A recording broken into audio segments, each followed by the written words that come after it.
So there's some interesting differences there among the thinkers, but I think the key idea here is yes, you need to define property rights. And in general, there's the whole issue, which is probably not worth getting into, but if you look at like a lot of modern economists, they tend to be unadmitted philosophical utilitarians, which basically means they think that everybody should be sacrificed to everybody for some like collective good. Right. Versus the more individual rights perspective, in which the government exists to protect the individual and and like in the aggregate, yeah, that adds up, but the aggregate isn't a real thing. It's not it's not like a moral thing. It's just the aggregate of individuals. And it's another camouflaging, perhaps. Because Rothbard talks a lot about this as elusive society that doesn't actually exist. It's the culmination of individuals. Well, yeah, I mean, so camouflage, like there are a lot of things that get camouflaged. So let's see with society. I mean, definitely society gets deified. So it gets made into a kind of God. And definitely, yeah. So I think that's a good point. So one example would be often it's society or the public good. And what it's really means is that some individuals get sacrificed to others. But if you put it that way, it doesn't sound so good. So if you put it as like, oh, the good of the people, like what does that mean? Because when you look at it, it doesn't just mean the sacrifice of some to others. It means the unjust sacrifice, because it invariably means the productive gets sacrificed to the unproductive. Because you leave people free, the productive will interact with each other generally in proportion to their productivity. So it really means systematic injustice. And one of the great things about, say, Atlas Shrugged is it's a novel that really dramatizes this. And so when you read Atlas Shrugged, when you're in that world, you think all this stuff in favor of society is terrible. Yeah. Because it's just sacrificing these innocent, good people. And it really dramatizes who are the people who are demanding these sacrifices. There are people who are sort of demanding them, and there are people who are executing them, like the bureaucrats. And those, neither of those groups are viewed highly. Now, there are also like innocent people whom they're done on behalf of. And you see this with every issue, where most of the supposed beneficiaries of sacrifices don't even want them and certainly don't benefit from them. But there are certain people who do want them unearned, and that's wrong. And then there are certain people who want to execute the sacrifices. They want the power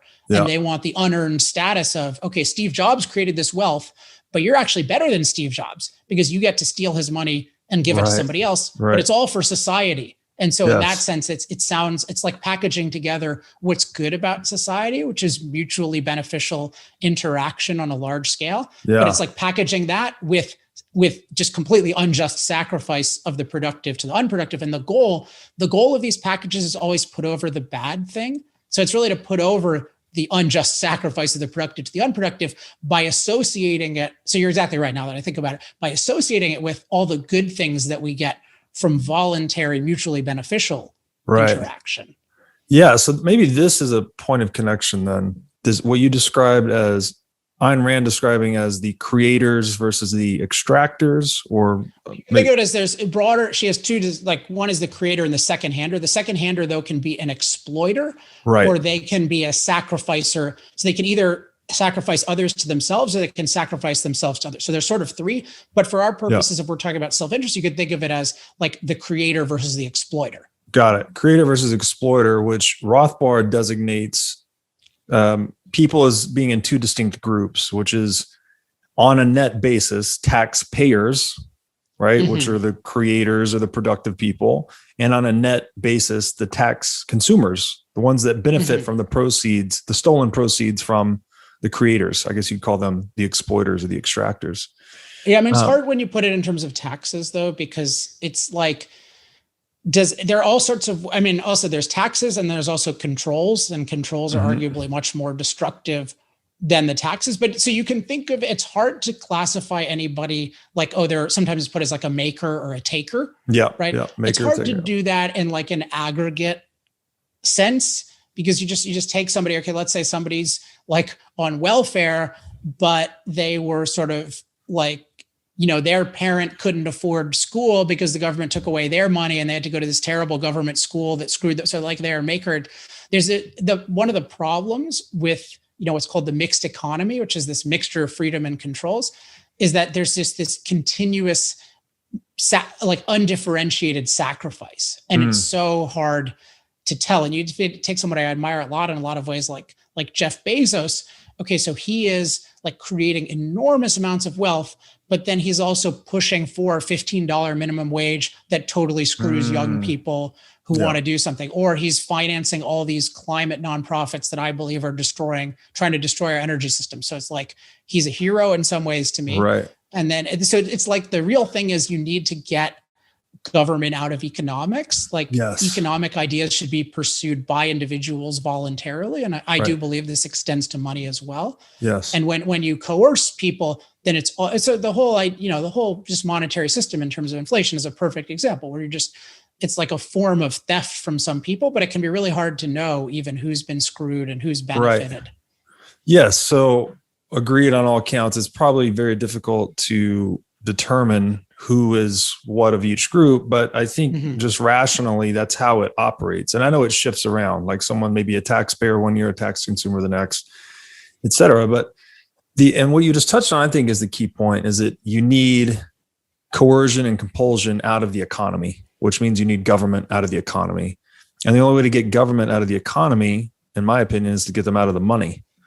Right. So long as they can monopolize. Yeah, that would be great. I mean, I'm very, so I'm not super knowledgeable, but I liked your thread about Bitcoin. My view of Bitcoin is I'm very like philosophically in favor of it. So I'm just very philosophically in favor of freedom of currency. Right. And it's the same reason one parallel between energy and currency that maybe viewers will appreciate is they're both fundamentals. So they're both at the base of things. So you can think of like finance and energy as the two fundamental industries. So energy is the industry that powers every other industry because every industry uses machines, and energy is what powers the machines, including the machines that all the hundreds and thousands of machines that produce every machine. So like you play with the cost. If you make energy more cost effective, so it's lower cost, more reliable, more versatile, larger scale, like you make everything more productive, right, and thus affordable for everybody.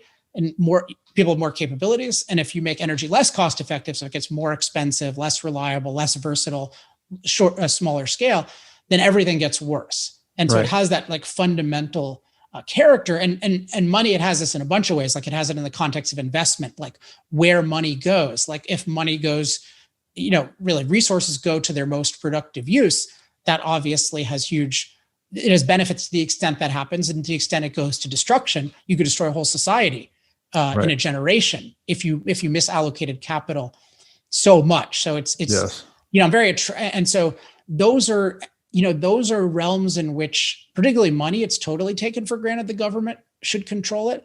But the more fundamental the realm, the more you should be afraid of coercion deciding things, because there's no way that it can be decided rationally if it's one coercive person. And the other realm I would just add to this is ideas. It's very much taken for granted that, as I mentioned before, it's a good thing for the government to control education. It's usually put as, we're going to be generous. Of course, it's taking people's money, but we're going to be generous with this. Like, we're going to fund all this great school and all these great science research. And isn't that fantastic? But it really just means we're going to control it. And so you really are having people with guns controlling what research gets done, what research doesn't get done, what gets taught. So it's this unbelievable lever that I don't think, our founding fathers could have ever imagined that degree of control, where again, some people who wanted a way to attack capitalism after the Vietnam War, like in my view, brainwashed almost everyone through this allegedly beneficent mechanism of free school and free science.